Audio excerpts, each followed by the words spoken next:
The morning sun peeked through the windows of Atlanta General Hospital as Sarah Jenkins hurried through the bustling corridors. She was running 10 minutes late for her shift, something that rarely happened in her 5 years as a nurse. Her black hair was neatly tied back in a bun, and her purple scrubs were slightly wrinkled from the rushed morning. "Sarah, we need you in room 405, called out Nancy, the head nurse, as soon as Sarah reached the nurse's station. "New patient transferred from trauma. He needs help with his morning routine." Sarah quickly grabbed her supplies and made her way to room 405. As she approached the door, she could hear someone talking on the phone, their voice warm and friendly despite the early hour. She knocked gently and waited for a response. "Come in," the voice called out. When Sarah entered, she saw a man in his early 30s sitting in a wheelchair near the window. He had kind brown eyes and a gentle smile that somehow made the sterile hospital room feel warmer. This was Michael Thompson, though Sarah didn't know it yet. What she did notice was how he politely excused himself from his phone call when she entered. "Good morning," he said, turning his wheelchair to face her.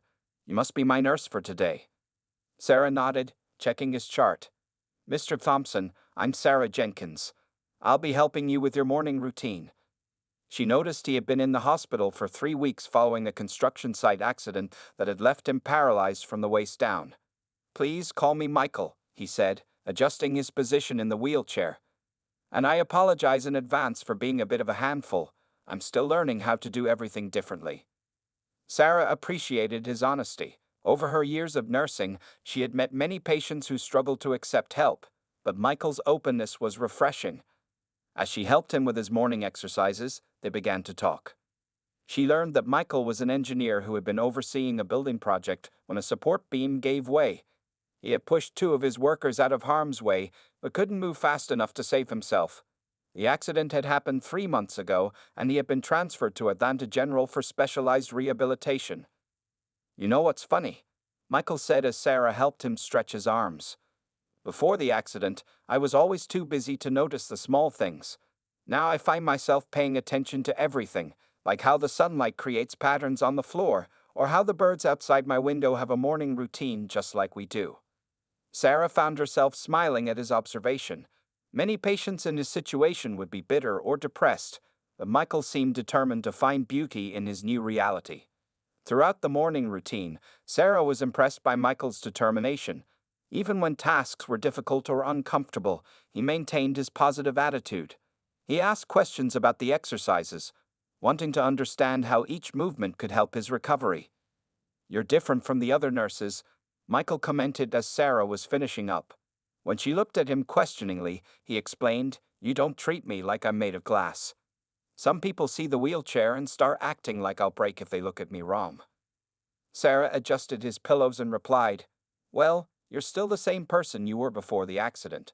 The wheelchair is just extra accessories." This made Michael laugh, a genuine, heartfelt sound that echoed through the room. Before leaving, Sarah checked his vital signs one last time. As she wrapped the blood pressure cuff around his arm, she noticed a book of complex mathematical equations on his bedside table. "Light reading?" she asked with a smile. "I'm trying to keep my mind sharp," he explained. "Just because my legs don't work doesn't mean I can't still be an engineer. I'm actually consulting on a project right now, from my laptop, of course." Sarah left room 405 that morning feeling something she couldn't quite explain. She had helped hundreds of patients before, but something about Michael's spirit touched her heart. Little did she know that this routine morning would be the beginning of a story that would change both their lives forever. As she continued with her rounds, Sarah found her thoughts drifting back to room 405, to the man with the kind eyes and brave heart who faced his new reality with such grace. It was just another day at Atlanta General Hospital, but for Sarah Jenkins, it was the day her life began to change in ways she never could have imagined. After 2 weeks of regular morning routines, Sarah found herself looking forward to her visits to room 405. She noticed how her steps would quicken slightly when heading towards Michael's room, and how time seemed to pass differently during their conversations. However, she kept these feelings professional, reminding herself that he was still her patient. One morning, as Sarah was helping Michael with his exercises, he gathered the courage to ask her something that had been on his mind. "Sarah, I know this might sound strange, but would you like to have coffee with me once I'm discharged next week?" Sarah's hands paused mid-movement. Her heart skipped a beat, but her mind raced with concerns. Dating a former patient wasn't exactly against hospital rules, but it wasn't common either. After a moment's hesitation, she smiled and said, "I'd like that." When Sarah told her parents about her coffee date with Michael, their reaction wasn't what she had hoped for. Her mother, Mrs. Jenkins, nearly dropped the dish she was washing. "A disabled man. Sarah, honey, have you thought this through? Taking care of patients is your job, not your life." Her father, sitting at the kitchen table, shook his head. "And he's white. You know how people will look at you both. Life is already hard enough without adding more challenges." Sarah stood in her parents' kitchen, feeling both hurt and angry. "Mom, Dad, Michael is one of the kindest, most intelligent people I've ever met. His disability doesn't define him, and our different races shouldn't matter either." Meanwhile, Michael was having his own difficult conversation with his family. His sister Lisa paced around his new apartment, which he had just moved into after discharge. "Michael, are you sure about this? It's not about her being black. You know our family doesn't care about that. But you're still adjusting to your new life. Is it fair to bring someone else into this situation?" Michael wheeled himself to the window, watching the sunset.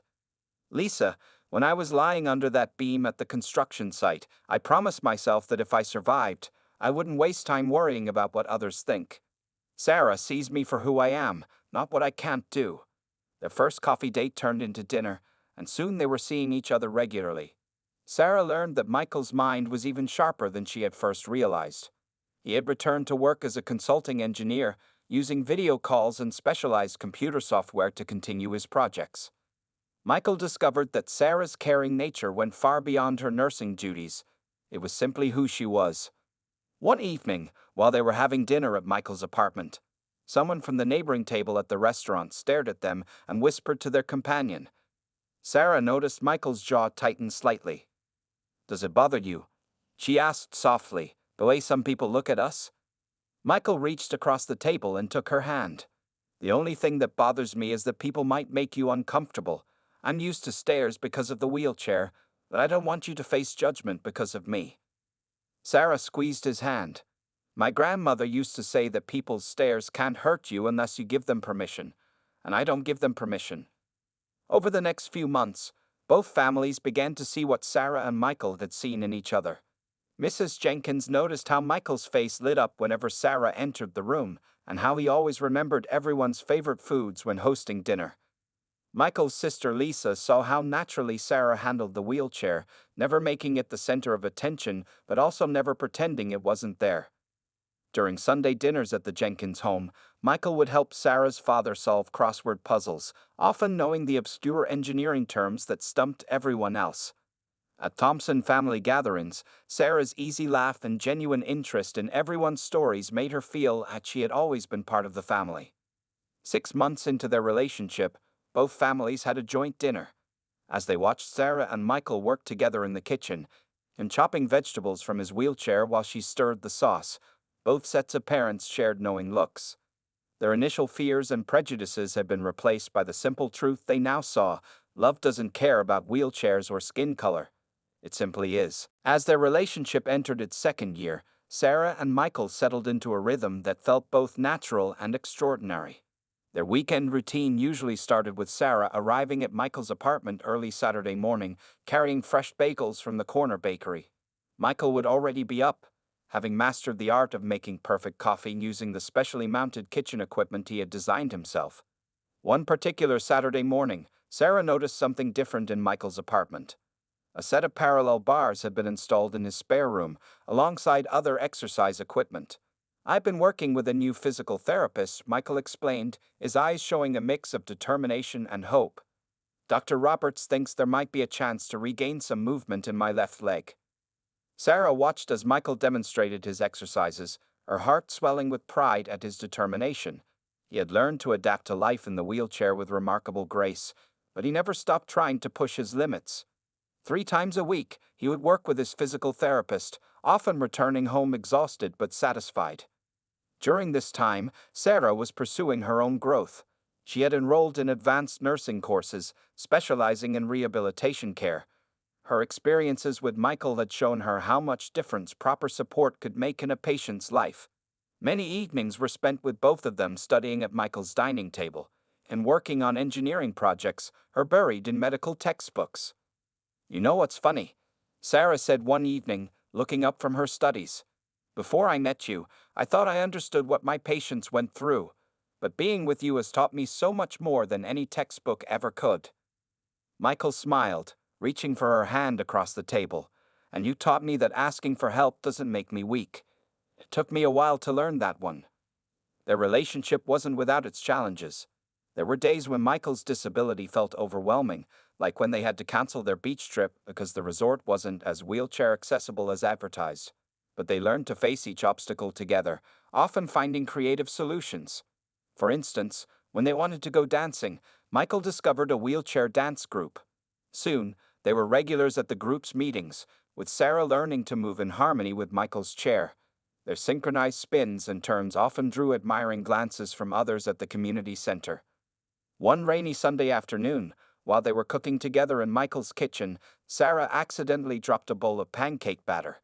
As she rushed to clean it up, apologizing profusely, Michael started laughing.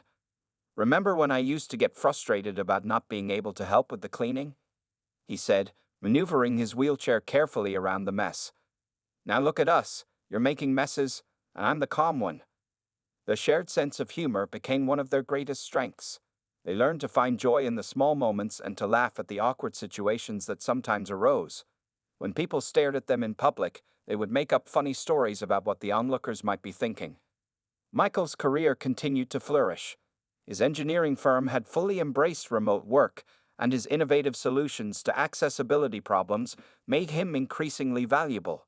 He started consulting on projects specifically focused on making buildings more accessible, turning his personal experience into professional expertise. Sarah's parents, who had once been skeptical, now treated Michael like a son. Her father would call him for advice on home repair projects, and her mother regularly dropped off her famous sweet potato pie, which she knew was Michael's favorite. Michael's family had similarly embraced Sarah, with his sister Lisa becoming one of her closest friends. As their second year together drew to a close, their love had grown deeper and stronger. They had moved beyond seeing each other as a nurse and a patient, or even as an interracial couple where one person had a disability. They were simply Sarah and Michael, two people who had found in each other the perfect balance of strength and vulnerability, courage and compassion. One evening, as they sat on Michael's balcony watching the sunset, Sarah realized that what had started as an unexpected meeting in a hospital room had become the most meaningful relationship of her life. Michael seemed to read her thoughts, reaching over to take her hand.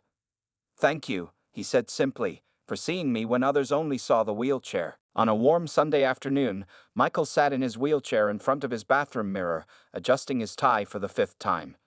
Today wasn't just any family gathering. It was the day he had been planning for 3 months. His hands trembled slightly as he checked his jacket pocket again, making sure the small velvet box was still there. What nobody knew, except for his physical therapist, Dr. Roberts, was that Michael had been secretly practicing a special movement for weeks. Through intense therapy and determination, he had learned to maneuver his wheelchair in a way that would allow him to create the illusion of getting down on one knee. It wasn't exactly the traditional proposal pose, but he was determined to make this moment as special as possible for Sarah. The family gathering was being held at Sarah's parents' house, something they did every month. But this time, Michael had made sure both families would be present. He had even convinced Sarah's brother James to fly in from Chicago, telling him it was for their mother's early birthday celebration. When they arrived, the house was filled with the usual warmth and chatter. The smell of Mrs. Jenkins' cooking filled the air, and Michael could hear Mr. Thompson's hearty laugh from the backyard where he was helping set up tables. Sarah was busy in the kitchen with her mother and sisters, giving Michael the perfect opportunity to gather everyone else for a quick meeting. "Remember," he whispered to the assembled family members in the living room, "after dessert, James will suggest taking family photos in the backyard. That's when it'll happen." The afternoon passed both too quickly and too slowly for Michael. Every time Sarah smiled at him, his heart raced, knowing what was coming. He tried to act normal during lunch, but his hands shook so much that he almost dropped his fork twice. Finally, as planned, James stood up after dessert. "Hey, why don't we take some family photos while the lighting is good?" he suggested casually. Everyone played their part perfectly, moving to the backyard where the garden was in full bloom. Sarah stood among the flowers, unaware that her entire family was positioning themselves according to Michael's carefully planned arrangement. He wheeled himself next to her, his heart pounding so loud he was sure everyone could hear it. "Sarah," he began, his voice stronger than he expected, "2 years ago, I thought my life had ended under that construction beam. But then I met you, and you showed me that it was just beginning." Sarah's eyes widened as she realized what was happening. Her hands flew to her mouth as Michael began the movement he had practiced countless times. Using a combination of carefully practiced techniques and upper body strength, he maneuvered his wheelchair to create the closest approximation of kneeling that he could manage. "I've seen you run late to work but still stop to help someone in the parking lot," he continued, reaching into his pocket with slightly shaking hands. "I've watched you study for hours after exhausting shifts because you want to be an even better nurse. You've shown me that love isn't about what a person can or can't do. It's about who they are in their heart." Tears were streaming down Sarah's face now. Behind her, both families watched in emotional silence, cameras capturing every moment. Even Mr. Jenkins, who rarely showed emotion, was wiping his eyes. Michael opened the velvet box, revealing a beautiful engagement ring. "Sarah Jenkins, you make me want to be better every day. You see me for who I am, not what I can't do. Would you do me the extraordinary honor of becoming my wife?" For a moment, all that could be heard was the soft spring breeze and distant birdsong. Then Sarah dropped to her knees beside Michael's wheelchair, bringing herself to his eye level. "Yes," she whispered, then louder, "Yes, yes, absolutely yes." As Michael slipped the ring onto her finger, both families burst into applause and cheers. Mrs. Jenkins was sobbing openly now, and Michael's sister Lisa was already on the phone, spreading the news to relatives who couldn't be there. Sarah couldn't stop looking at the ring, then at Michael, then back at the ring. "How did you manage to keep this a secret?" she asked, laughing through her tears. Michael grinned, pulling her close for a kiss. "Let's just say I had a lot of co-conspirators," he said, gesturing to their families who were now gathering around them with hugs and congratulations. As the sun began to set, casting a golden glow over the garden, Sarah and Michael remained in their own little bubble of joy, both knowing that this was just the beginning of their greatest adventure together. The months following the proposal were filled with both excitement and challenges as Sarah and Michael planned their wedding. Their first task was finding the perfect venue, which proved more complicated than expected. Every beautiful place they visited required careful consideration of wheelchair accessibility. "What about the Grand Garden Hotel?" Sarah asked one morning, scrolling through venues on her laptop. They sat in Michael's living room, surrounded by wedding magazines and planning books. Michael wheeled closer to look at the pictures. "It looks perfect," he said, studying the photos carefully. "But let's make sure they have ramps everywhere, not just at the main entrance. Remember that disaster at the Rose Valley place?" They both laughed, recalling their visit to a venue that claimed to be fully accessible but had stairs leading to the reception area. The manager's suggestion of just carrying Michael up had led to Sarah delivering a passionate speech about dignity and respect that left the poor manager stuttering apologies. Finally, they found their perfect venue, the Modern Art Museum. Not only was it completely wheelchair accessible, but its modern architecture and open spaces seemed to reflect their own story of breaking traditional barriers. The museum's events coordinator, Maria, impressed them both with her attention to detail and genuine enthusiasm for creating an inclusive celebration. "We can set up the ceremony here," Maria explained, showing them the museum's glass-walled atrium. "The aisle will be wide enough for the wheelchair, and will ensure all the guests have clear sight lines during your vows." Sarah's mother threw herself into the wedding preparations with unexpected enthusiasm. The woman who had once worried about her daughter marrying a disabled man now spent hours researching ways to make every wedding tradition accessible for Michael. "Look what I found," Mrs. Jenkins exclaimed one day, bursting into their planning session. She showed them videos of wheelchair ballroom dancing. "For your first dance, we can work with a choreographer to make it beautiful." Michael's sister Lisa took charge of the cultural aspects. As the families worked together to blend different traditions, they created something uniquely their own. They decided to include both African American and traditional American customs, while also adding elements that celebrated their journey of overcoming physical barriers. The dress shopping proved emotional for Sarah. She wanted something that would work well with Michael's wheelchair during their dance and photos. After trying on countless gowns, she found a beautiful design that wouldn't get caught in the wheelchair wheels but still made her feel like a princess. "It's perfect," her mother whispered, tears in her eyes as Sarah twirled in front of the mirror. "Michael won't know what hit him." Meanwhile, Michael worked with his physical therapist on strengthening exercises, determined to be at his best for the wedding day. He also had his wheelchair specially customized for the occasion, with discreet additions that would help him participate fully in all the ceremonies. One of the most touching moments during their preparation came when Michael's father presented them with a gift. He had modified his restored 1957 Chevrolet to be wheelchair accessible for their wedding day exit. "Every couple should have their dream car moment," Mr. Thompson said, his voice thick with emotion as he showed them the modifications. As the wedding day approached, they faced each new challenge with creativity and humor. When they discovered their original cake maker couldn't create a display at wheelchair height, they found another baker who designed a beautiful suspended cake that would be perfectly visible to everyone, including Michael. Their wedding invitations reflected their journey, featuring a custom design of 2 sets of tracks intertwining, one from shoes, one from wheelchair wheels. The response cards included thoughtful questions about accessibility needs, ensuring every guest would feel comfortable and included.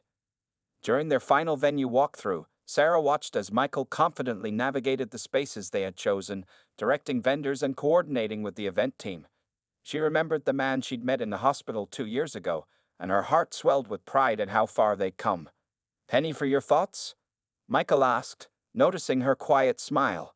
"Just thinking about how planning this wedding is like our relationship," Sarah replied. "We keep finding new ways to make things work, and somehow it ends up better than the traditional way would have been." Michael reached for her hand, squeezing it gently. "That's because we're not just planning a wedding," he said.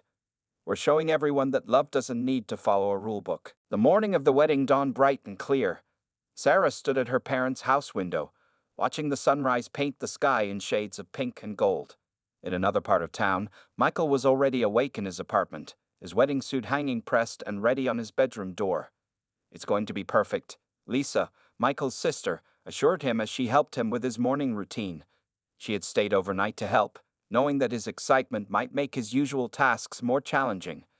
"Sarah's going to be blown away when she sees you." At the Jenkins household, the atmosphere was electric with excitement. Sarah's mother fussed over the wedding dress, steam iron in hand, making sure every fold fell perfectly. Her sisters bustled around, doing their makeup and helping with decorations. "Baby girl, are you ready?" her father asked, poking his head into her bedroom. He paused in the doorway, his eyes filling with tears as he saw his daughter in her wedding dress.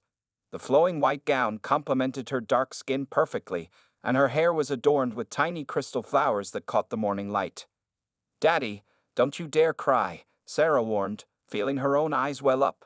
"If you start, I'll start, and then Mom will start, and we'll have to do all this makeup again." At the Modern Art Museum, guests began arriving early.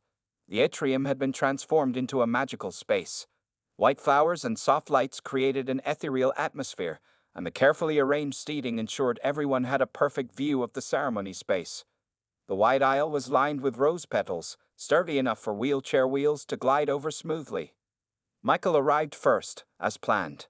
His groomsmen helped him into his specially modified wheelchair, which had been decorated with subtle white ribbons and tiny lights that matched the venue's decor. He wore a classic black tuxedo with a deep purple bowtie that matched the bridesmaids' dresses. "How are you feeling?" his best friend Tom asked, adjusting Michael's boutonniere. "Like I'm about to marry the most amazing woman in the world," Michael replied, his voice steady despite his nerves. When Sarah arrived at the museum's side entrance, she took a moment in the car with her father. "Remember when you were worried about me marrying Michael?" she asked softly. Mr. Jenkins squeezed her hand. "I was wrong," he said simply. "He's the best man I could have hoped for you." The ceremony began exactly as planned. The bridesmaids walked down the aisle in their purple dresses, followed by the flower girl who sprinkled white rose petals along the path. Then the music changed, and everyone stood. Sarah appeared at the entrance with her father, and Michael felt his breath catch in his throat. She was radiant, her smile brighter than any light in the room. As she walked down the aisle, their eyes locked, and suddenly it felt like they were the only two people in the world. When she reached him, Sarah handed her bouquet to her sister and took both of Michael's hands in hers. The officiant began the ceremony, but both Sarah and Michael were lost in their own world, barely hearing the words being spoken. Their vows were personal and heartfelt. Michael spoke about how Sarah had shown him that love knows no limitations, and Sarah talked about how Michael had taught her the true meaning of strength and courage. There wasn't a dry eye in the house. "I've learned that true love isn't about walking side by side," Sarah said in her vows, her voice clear and strong. "It's about moving forward together, no matter how you get there." When the officiant pronounced them husband and wife, Sarah leaned down to kiss Michael, and the room erupted in applause and cheers. As they turned to face their guests, now as Mr. and Mrs. Thompson, confetti rained down from above, creating a magical shower of white and gold. The photographer captured the moment perfectly. Sarah in her stunning white dress, Michael looking handsome in his tuxedo, both of them laughing as confetti fell around them. But what the photo captured best was the love shining in their eyes, a love that had overcome every obstacle in its path. As they made their way back down the aisle together, their guests threw white rose petals. Michael's wheelchair glided smoothly over the flower-strewn path, with Sarah's hand resting gently on his shoulder. They had done it. They had created their perfect wedding day, one that celebrated not just their love, but their journey together. The reception was in full swing at the Modern Art Museum. The space had been transformed into an elegant dining area, with round tables decorated with purple and white flowers. The wheelchair-accessible dance floor sparkled under soft lighting, and the suspended wedding cake drew admiring glances from all the guests. Sarah sat next to Michael at the elevated main table, their hands intertwined as they watched their families and friends enjoying the celebration. The time was approaching for her speech, and her heart was racing with anticipation. Only she and Dr. Roberts knew about the surprise that was about to unfold. And now, the DJ announced, "It's time for the bride's speech." A hush fell over the room as Sarah stood up, picking up the microphone with slightly trembling hands. She looked at Michael, who smiled encouragingly, completely unaware of what was coming. "When I first met Michael," Sarah began, her voice clear and strong, "he was my patient at Atlanta General Hospital. Many people thought our love story was unusual, a black nurse falling in love with her white, wheelchair-bound patient." She paused, looking around the room. "But what they didn't see was the man who made me laugh during long hospital shifts, who never let his disability define him, and who showed me what true strength looks like." Michael squeezed her hand, his eyes glistening with tears. "But today," Sarah continued, "I have a surprise for everyone, especially for you, Michael." She turned to face her new husband directly. "For the past 6 months, while we were planning this wedding, you weren't the only one keeping secrets." The room grew quiet with anticipation.